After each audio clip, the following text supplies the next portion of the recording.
Hey everyone! A few months ago, I made a video asking if a sim racing wheel was worth it for Forza Horizon 4, and at that time, I had owned my G29 for a few weeks, but a lot has changed since then, and although I've brought up most of the changes in some of my other videos, I want to take this chance to cover everything and make more of a direct part 2 to that first wheel video.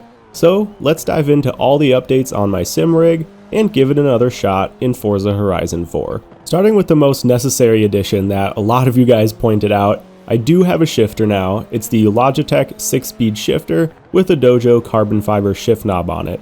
The shift knob that comes default with the shifter feels way too cheap, and I happen to have this real one laying around, so I slapped it on, and it really makes a difference. If you have this shifter, look into getting a real shift knob, even if it's just some cheap brand like NRG. Having the weightier, solid shifter instead of that pleather ping pong ball it comes with makes every shift way more satisfying. Another mod that helps the shifter is this 3D printed piece designed by 3D Wrap. They just started selling these on Amazon, so they're easy to pick up if you don't have access to a 3D printer, and it makes the actions heavier, giving you a more satisfying clunk into every gear. Check out the video by AM Studio in the description to learn more about this mod. He makes great instructional videos for this kind of thing. Alright, so that's the new shifter. Now moving on to the wheel itself. I'm no longer using the tiny go-kart sized wheel that comes on the G29 and have instead swapped over to a deep dish 350mm wheel, a pretty common choice for drifting. It's attached with another great part made by 3D Wrap, which is also available on Amazon, and the wheel itself is just some cheap knockoff that cost me less than 40 bucks. Never put a wheel this cheap in your actual car, but for sim racing, it's perfect for people on a budget. The one thing to keep in mind though for the G29 is that swapping the wheel will lower the force feedback, because the motor not only needs to turn a larger, heavier wheel, you also have better leverage on that wheel because of its bigger size. So maybe look into a 330mm instead of the 350 that I have, if you want to upgrade. I have made some mods to the wheelbase though to help counteract this. I've taken the fake vents on the front and, well, turned them into real vents. Especially while drifting, the motor starts to heat up and wear down after only 30 minutes or so, causing sloppier response and weaker overall force feedback. So keeping the electronics cool keeps it running at peak performance for longer. I've seen some people modify small PC fans to help with this as well, but I haven't really found a need for that yet. On top of this though, I have modified the power supply, allowing the motor to draw a bit more power and increase the force feedback strength. With these mods done, my wheel still feels weaker compared to other mid-range wheels like the Thrustmaster T300 RS, but the difference isn't as noticeable. Now is probably a good time to point out that I've tried a lot of pricier wheels lately, and although the higher force feedback is really nice on more mid and high range wheels, the G29 is amazingly precise for its price point. People have argued that the G29 isn't really a sim wheel, but after trying wheels well over twice the cost, I've gotta disagree. The G29 is a more entry-level wheel and does lack in build quality and force feedback, but in terms of accuracy, it easily comes within swinging distance of the pricier wheels on the market. Direct drive though is really where things start to enter another league.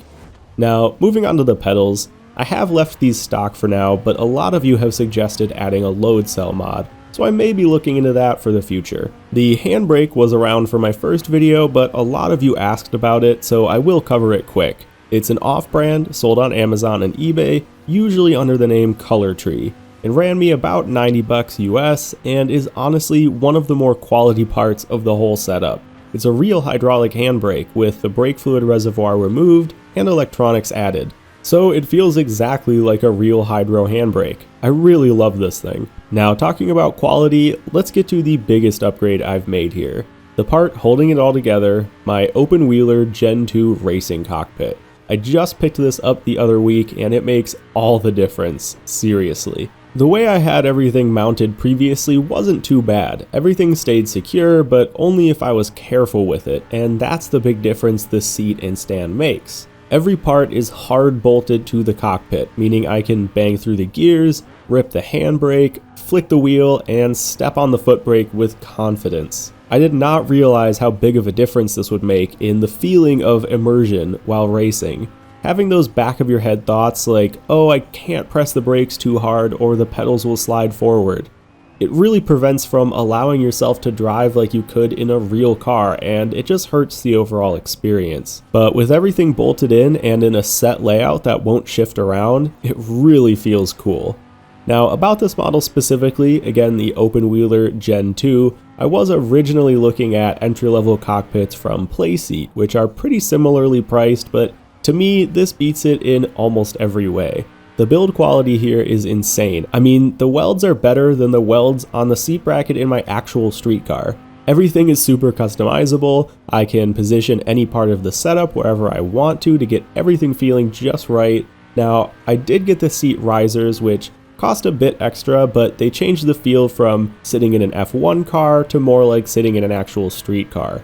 Here's my one complaint though with both the entry-level Playseat Evolution and this OpenWheeler Gen 2. The seat itself, although styled like a racing seat, feels nothing like sitting in an actual bucket seat.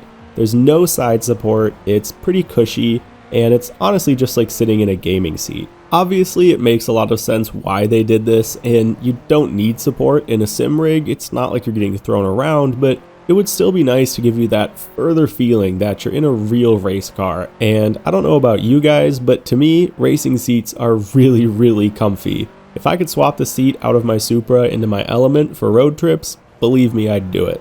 So that's just about everything I'm doing to the rig for now. I'm really happy with where the setup is at, especially in VR games like Dirt Rally or Assetto Corsa. The immersion is just crazy. But as you've noticed, we're still in Forza Horizon. And that's because when I made my first wheel video, I hadn't yet played with Forza's wheel settings or had the time with the wheel, and ended up reaching the verdict that Horizon was just not that great with a wheel, especially at higher race classes. So now that I've upgraded and gotten more comfortable with the sim rig and tried all your suggestions for wheel settings, I'm here again to give an updated review on whether or not Forza Horizon is worth it with a wheel. First though, we'll go over all my settings and explain why I have them where they are. Starting with one of the easier settings, it should be pretty universal that you don't want any steering axis dead zone, either on the inside or the outside. But moving right on to steering linearity, I've definitely seen a lot of people playing with this, especially with drifting to help reach full lock quicker, but if you want it to feel more like a real car, leaving it at 50 is really the only choice. And for acceleration and deceleration dead zones, you should have these generally at 0 and 100, similar to the steering axis dead zone. However, for the clutch, many players have noticed that there's a bit of a weird bug where the clutch will grind if it's not perfectly pushed in, so having a little bit of a dead zone here can help to make sure you get a good shift every time. And for my e-brake, I have added a bit of dead zone on the inside and outside just to make sure I get a full pull when I'm pulling it all the way, and it's not accidentally activating when I'm not using it. Now moving on to force feedback scale, this is where stuff really starts to get interesting. What this does is set the level of dynamic force feedback on your wheel, so the larger this value, the more of the car's align torque you will feel through the wheel. It does not adjust how the suspension feels through the wheel. So this is not an overall force feedback adjustment, it just affects your align torque, which is essentially the feedback you feel from where the wheels want to go. Turning this too high can oversaturate the feeling and reduce some of the more subtle nuances you feel through the wheel on most wheels, but since the G29 has such low force feedback already, I want it to feel as strong as possible, and having this at 100 seems to help without reducing the amount of accuracy I feel through the wheel. But if you do have a stronger wheel, having this at 100 is probably not a good idea. Now, as for the center spring scale, it would make the most sense to me to have this generally as low as possible, because what it does is essentially overtake the more dynamic feel that you get from the rest of the car's input and replace that with just the wheel wanting to center itself. So in theory, you'd want this pretty low, but for whatever reason, and we'll get into this a bit more later, having the setting here, which is a bit higher than default, I believe, has helped me a lot with making small, quick corrections, and a little bit with drifting as well. Now the wheel damper scale is probably more what you were thinking the force feedback scale adjustment was. This is going to depend highly on what wheel you have and your personal preference. Some wheels have a lot of built-in torque, like the higher-end Thrustmaster and Fanatic wheels, but for us guys at the bottom of the barrel with the G29s and G920s, you want to have this generally as low as possible because it'll give you a lot more feel from the tires. The force feedback understeer setting is another adjustment that I feel isn't where it should be. In theory, you want to be able to feel understeer through the wheel, so a lower setting should be better. But the understeer feeling you have in Forza Horizon 4 seems to just make your entire force feedback go limp, instead of just relying more on your align torque. So instead, I've opted for a less prominent understeer feeling, which gives me more feeling from the align torque, and doesn't make my force feedback go limp. This is a huge thing with drifting.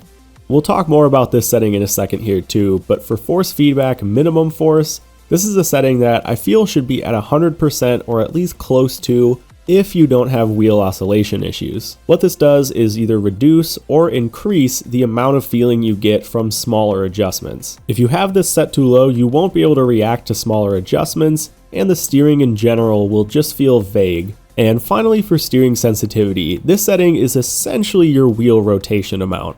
So at default, you're looking at linear steering sensitivity, and then turning it up from there will decrease the amount of input you need to give to get the same amount of output, so reducing the effective amount of steering rotation. If you want this to be the most realistic, you generally want to leave it at default. However, you'll notice that I'm playing at max sensitivity, and as much as I don't want that to be the case, it's a bit of a noob trap in a way, and it's not realistic. Over these past couple months, I've kind of come to terms with the fact that Forza's not a sim, and even with a wheel, I still need to kind of play to the game's physics and just make it as fun as possible for me, instead of making it as realistic as possible, because that's for other games. And this kind of brings everything to a head here.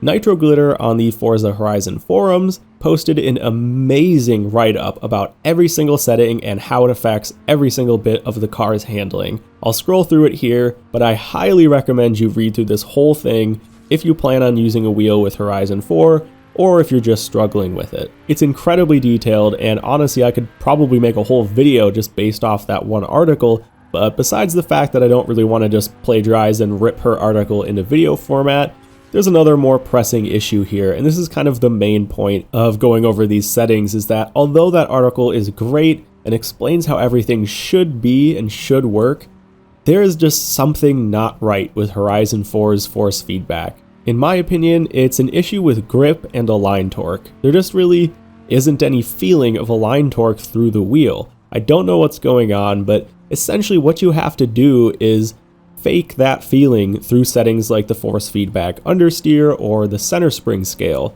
The default settings seem to give you little to no feedback in so many situations where it's crucial to make minor adjustments. And with drifting, you need to have a good understanding of where your front wheels are trying to go so you can adjust your countersteer properly. But Forza just doesn't give you that. So instead of going with little to no feedback at all with the default settings, I've made this kind of weird settings combination that gives me some feedback, even if it's a bit wrong or not quite the right balance of things, but it's some feedback that I can learn and use to feel and drive my car better. So I don't necessarily recommend the settings that I have. They're really wonky and not realistic, but maybe give them a shot. And if I can say anything, if you use a wheel with Forza, at least play with these settings, because they do make big adjustments in how the wheel feels when you're playing the game. Alright, so with that whole settings thing out of the way, let's bring it back to my original question. Is a wheel worth it in Forza Horizon 4? One thing I've noticed after a lot more playtime is that the car and tune makes all the difference. Front wheel drive cars like the A-Class Civic are actually really fun to drive with the wheel and pretty easy as well. All-wheel drive rally is also a blast, and with some proper tuning, I found S1 and some S2 cars more drivable than I did before. Drifting also feels a lot easier than it did before once I've made some settings tweaks and tuning adjustments like lowering tire pressure and adjusting alignment. But as a general wheel rule, I still say to avoid any high power rear wheel drive cars, and really anything that understeers a lot like some of the more meta online builds. Forza's wheel support struggles most when you lose grip. When you have it, things are great, but when you start to plow understeer or oversteer into a slide, the guesswork comes in. You can't tell what the tires are doing and you can't make corrections. There's no way that drifting in a full-blown sim should be easier than Horizon, but here we are. Without that feedback, you're just mostly in the dark. You can learn your cars and get better over time with a lot of trial and error, but Even then, switch to a different car with a different tune, and you have to relearn or change a bunch. I highly appreciate the amount of effort the developers have gone into to try and improve wheel support and understanding of the settings, but at the end of the day, I think it's just an underlying physics issue that they can't really fix. This game was so clearly designed with an Xbox controller in mind. If you can't really tell already, my verdict hasn't changed much. Forza is fun to mess around with if you already have a wheel. Someone the other day commented to me that using a wheel is great for role-playing in a sense. It's just cool to cruise around in your low to mid-power track car and have the whole open world to rip around in. But for serious racing and drifting, the trusty old Xbox controller remains my choice for Horizon 4. So everyone, thanks for watching, and I'll see you in the next one.